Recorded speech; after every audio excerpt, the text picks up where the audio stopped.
ये हिंदुत्व दहशतगर्द तंजीमों के गुमाश्ते हैं जो भारत के मुख्तलिफ शहरों में मुसलमानों के खिलाफ नफरत भड़काने में मसरूफ हैं और आम हिंदू भारतीय शहरियों को मुसलमानों के मुआशी बायकॉट पर उकसा रहे हैं। इनका कहना है कि हिंदू मालिकान मुसलमानों को मकान या दुकानें किराए पर मत दें और ना ही मुसलमान दुकानदारों से खरीदो फरोख्त करें या उनके होटलों से खाना खाएं।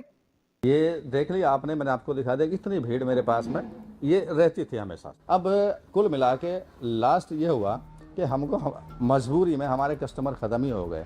ये चला दी कि भाई होटल मोमडनों के हैं, ये खाने में पेशाब कर देते हैं, खाने में गलत आइटम मिलाते हैं।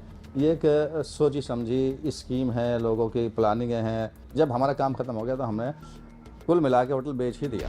भारत की कुछ रियासतों में मुकीम मुसलमान मीट एक्सपोर्ट के कारोबार से वाबस्ता हैं, लेकिन मोदी हुकूमत ने उनके मीट प्रोसेसिंग प्लांट्स बंद कर दिए हैं।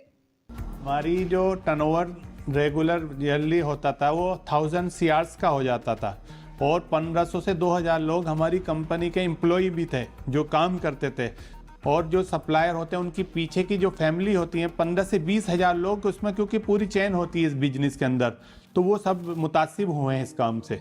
लगभग 6 सालों से फैक्ट्री बंद कर दिया इन्होंने। हमारा पॉलिसी यूं लगता है कि एकदम सरकार बनते ही इसी कारोबार पर तय किया गया, और क्योंकि इनको मालूम था कि रोजगार मिला हुआ है, इनको मालूम था जो इनको ज़र मुबादला आ रहा है, फॉरेन करेंसी आ रही है, इनको आ रही है, इनमें खुशहाली आ रही है, इनके लिविंग ऑफ स्टैंडर्ड बढ़ रहा है, इनमें एजुकेशन आ रही है, तो ये इनको नापसंद था।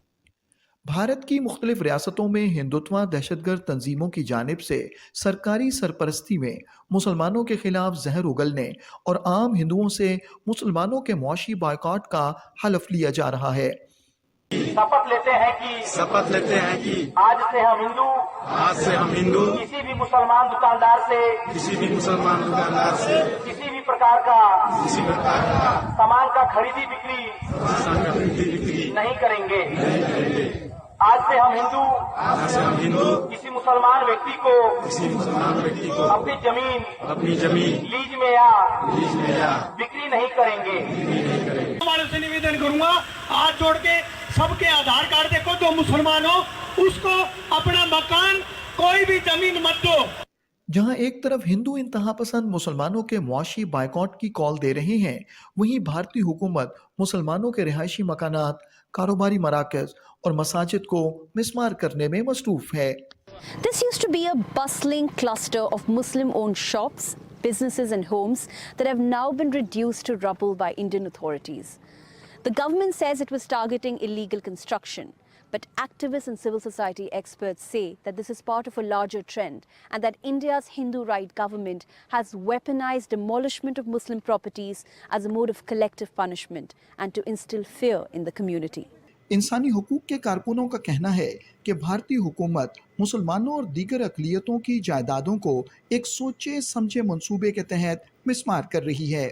There are many things which are illegally built in India, but the idea that it is just these particular habitations that's being targeted is, I think, symptomatic of the broader issue of essentially minorities being targeted because of their beliefs.